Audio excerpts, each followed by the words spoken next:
President Trump tweeting about the migrant crisis at the border a short time ago, saying, quote, migrants at the southern border will not be allowed into the United States until their claims are individually approved in court. We only will allow those who come into our country legally. Other than that, our very strong policy is catch and detain. No releasing into the U.S. All will stay in Mexico, and if for any reason it becomes necessary, we will close our southern border. There is no way that the United States will, after decades of abuse, put up with this costly and dangerous situation anymore. Meanwhile, curiously, Mexico is pushing back on reports of an asylum deal, the country's incoming government saying there's no real agreement in place. Joining me now with reaction to my opening statement and all of the developing news tonight, conservative commentary and author of the new book, Resistance Is Futile, How the Trump-Hating Left Lost Its Collective Mind, Ann Coulter. Good to see you again, Ann. Good to see you, Janine.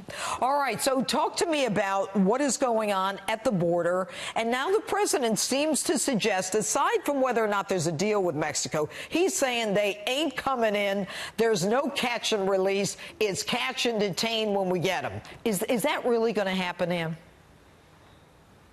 I don't know. He says a lot of great things, and he better start following through because, I mean, one of the things you were saying about Hillary, and I think all of us have been sort of sitting back hoping she would run again.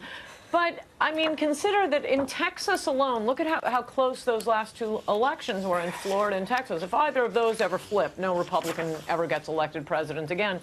3 out of 4 Hispanics in Texas are under the age of 18. So each day Trump doesn't fulfill his immigration promises, his voters are dying off, and Democratic voters, Hillary's voters, are registering to vote. So I hope he keeps this promise. I mean, this is why we wanted a wall, so that we wouldn't have to ask the country on the other side of the wall. You know, what he got in the last omnibus bill was $1.6 billion, and in the fine print, Paul Ryan, thank goodness he's leaving, and Mitch McConnell, you know, say he can only use $1.6 billion for the actual wall itself. It's all this other nonsense with the fencing that they climb over all the time. So Donald Trump has done everything he can to do the wall. I mean, he can't build it himself.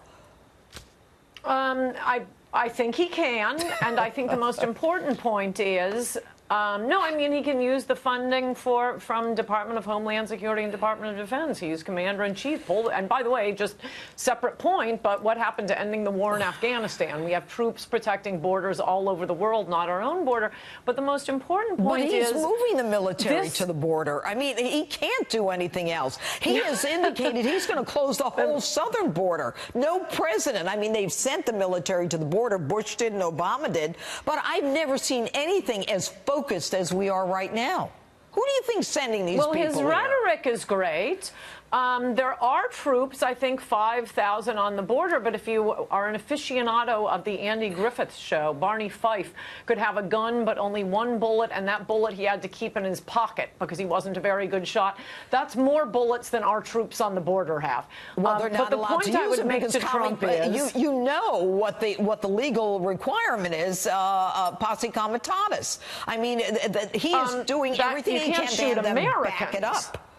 What? Number one, you can't shoot Americans. You can shoot invaders. Number two, even if that were true, okay, go 1 yard into Mexico. What's happening on our border is certainly a bigger crisis for Americans than Grenada was. We can't invade Mexico to stop them from coming in here. I mean, we're doing the same thing unless Mexico gives us that authority. If you recall, even in Benghazi, they said, well, we didn't get permission from Libya to go in and protect our men. We certainly can't cross the border to shoot them up over there. I mean, if that's what you're talking about, to send the military there. Reagan invaded Grenada, and Grenada was far less of a threat to Americans than what's happening on our border. And I'm saying, I don't think the Posse Comitatus Act, I mean, Nazis have been arrested by our troops when they landed in the Hamptons, no less. Right, with guns. Our troops had guns. He's the commander-in-chief. This is what he should be doing. And he's got to follow the law because there are federal judges all over this country who will stop him in his tracks.